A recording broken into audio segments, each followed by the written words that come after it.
करते हैं उस पर उठे शक और सवाल और फिर उन सवालों का आर्मी और एयरफोर्स चीफ की तरफ से मिले करारे जवाब। ऑपरेशन सिंदूर जिसकी तारीफ पूरी दुनिया कर रही है, जिस ऑपरेशन का लोहा पूरी दुनिया मान रही है, वो ऑपरेशन जिसने पाकिस्तान को तहस नहस करके रख दिया, आतंक के अड्डों को नस्तेनाबूद किया, लेकिन इसे लेकर विपक्ष को कुछ आशंका भी थी, जिसका जवाब सरकार की तरफ से हाल ही में संसद में दिया गया। पर ऐसा लगा मानो विपक्ष को संतुष्टि नहीं मिली।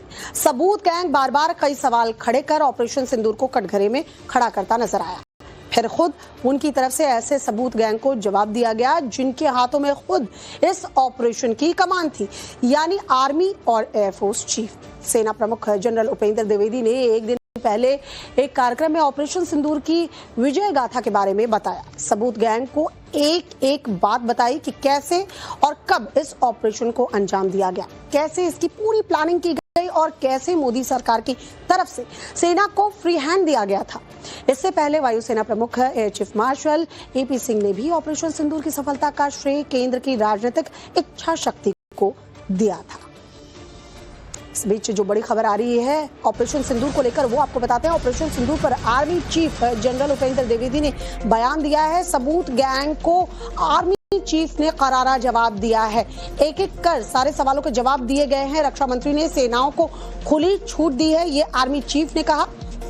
फ्री हैंड सेना को दिया गया था। इस तरह का विश्वास राजनीतिक दिशा पहली बार देखने को मिली। नॉर्दर्न कमांड से ऑपरेशन सिंदूर की रणनीति जो है वो तैयार की गई। पाक में घुसकर उनके 9 आतंकवादी ठिकाने तबाह किए गए। आतंकवादियों को मारकर अपने लक्ष्य को अंजाम दिया गया। In 22nd April, you're aware what happened in Pahalgam, and it actually shocked the nation.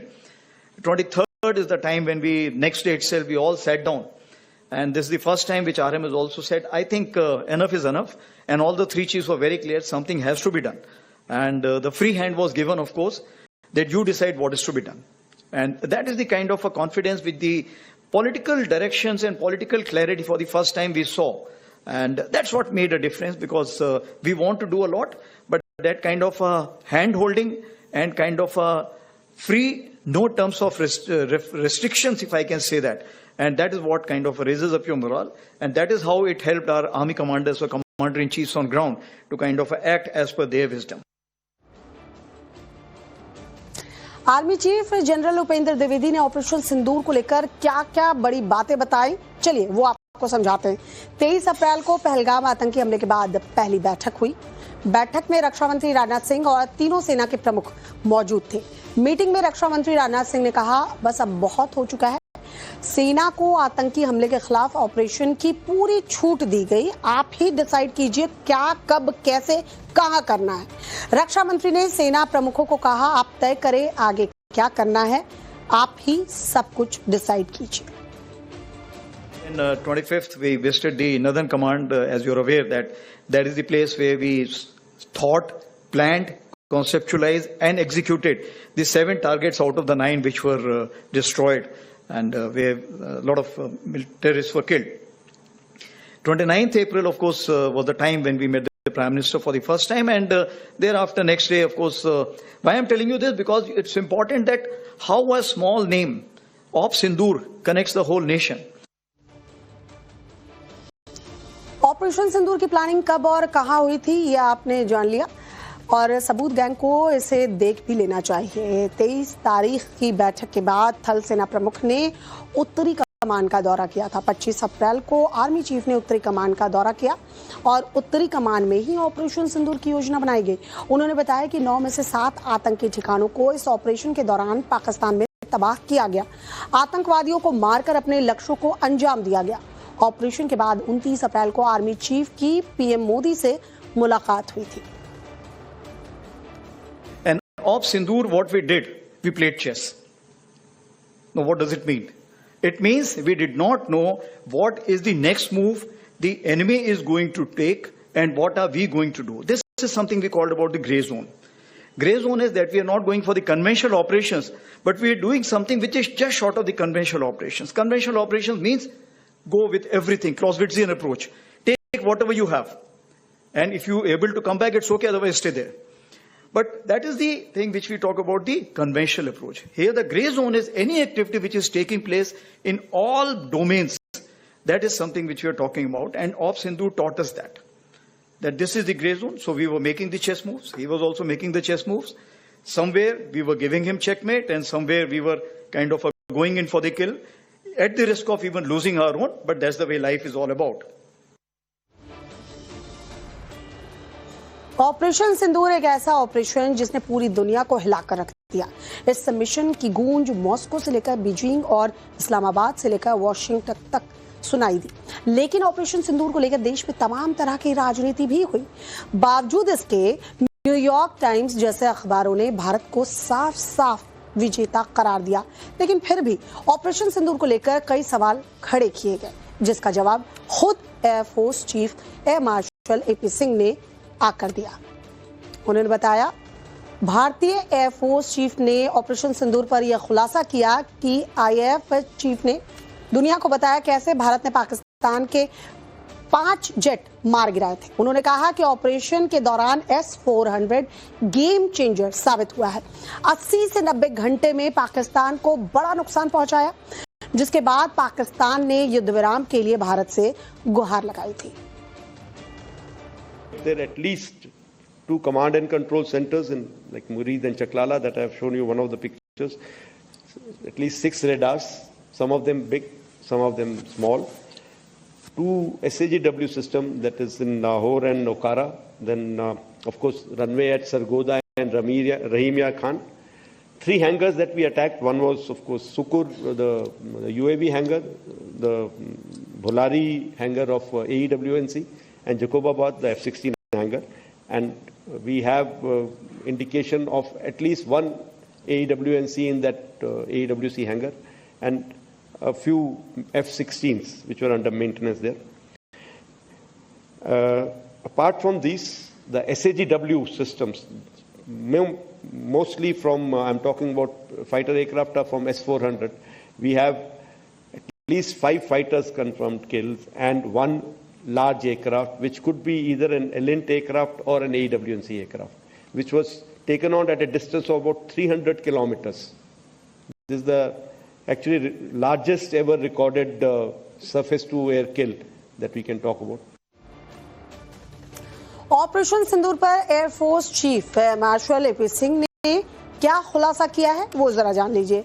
Air force chief के मुताबिक ऑपरेशन सिंदूर के दौरान पाकिस्तान के 5 फाइटर जेट मार गिराए गए। एक अवॉक्स यानी airborne warning and control system को भी तबाह किया गया। एक F-16 फाइटर जेट भी ढेर हुआ है, जिस पर अमेरिका बहुत इतराता है। वहीं एयरफोर्स चीफ के मुताबिक 300 किलोमीटर दूर विमान को टारगेट किया गया था। S-400 एयर डिफेंस सिस्टम इस युद्ध में गेम चेंजर साबित हुआ। 80 से 90 घंटे के युद्ध के दौरान पाक पूरी तरह से पस्त हो चुका था। इस मिशन में 8 एजेंसियों और 3 सेनाओं ने भाग लिया था। वहीं ऑपरेशन सिंदूर पर सवाल उठाने वालों को एयरफोर्स चीफ ने साफ तौर पर जवाब दिया। उन्होंने 2 टूक कहा, हम पर कोई राजनीतिक दबाव नहीं था, हमें ऑपरेशन सिंदूर को लेकर खुली छूट दी गई थी। एयरफोर्स चीफ ने कहा कि भारतीय फौज को हर फैसले की आजादी मिली हुई थी। I want to talk about something like, if I can say, what were the reasons for success? One, which I can think of, is that there was political will. I'm being very, very candid here, very open here, because I hear various versions of it. I think if I tell you something, people will have to believe, because I was there listening to everybody, attending every meeting. There was very clear political will, very clear directions which were given to us, and there were no kind of restrictions which were put on it. Many people have spoken somewhere. Unfortunately, everybody is speaking about it. कि कुछ ना कुछ मैं बोल दूंगा इस बारे में. So there have been talks about, was there any restriction? Were you kept constrained? If there were any constraints, they were self-made. We, the forces, decided what will be our rules of engagement. We, the forces, decided what will be the escalation ladder that we want to ride on. We decided how we want to control the escalation. So I want to make it very clear, there were no I repeat, no restrictions on us. Full freedom was given to us to plan and execute. Operation Sindoor को बीते 2 महीने से ज्यादा का वक्त हो गया है, लेकिन उस पर सियासत कम नहीं हो रही। कांग्रेस अभी तक कंफ्यूज है, सरकार के खिलाफ वो लगातार आक्रामक भी है। ऐसे में एयर चीफ मार्शल ने खुद प्रेस कॉन्फ्रेंस करके बताया कि भारत ने पाकिस्तानी सेना को बहुत नुकसान पहुंचाया, हमने 5 लड़ाकू विमानों को नष्ट कर दिया। ये सब हो गया एक मजबूत नेतृत्व की वजह से।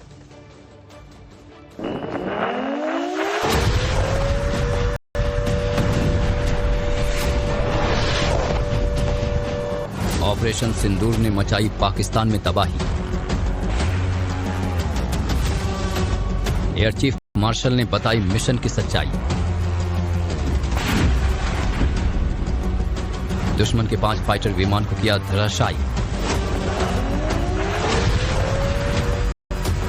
विपक्ष को आईना, ऑपरेशन को बताया संपूर्ण। ऑपरेशन सिंदूर को लेकर मोदी सरकार को कटघरे में खड़ा करने वाले विपक्ष के दावे आज एक बार फिर खोखले साबित हुए हैं। We have indication of at least one AEWNC in that AEWC hangar and a few F-16s which were under maintenance there.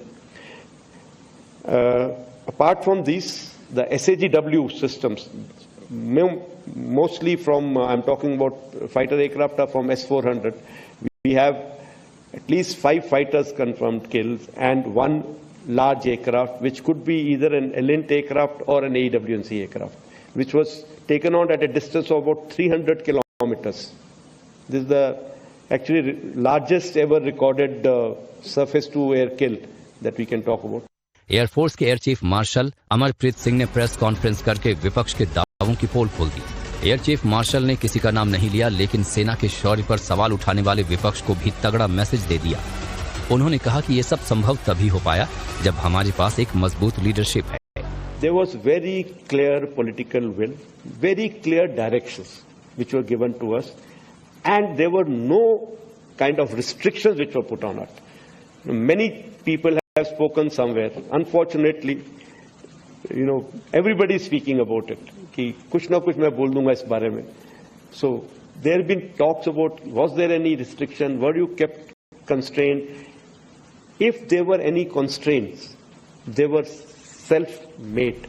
इधर आईएफ चीफ के खुलासे के बाद भी कांग्रेस के सवालों में कमी नहीं आई है।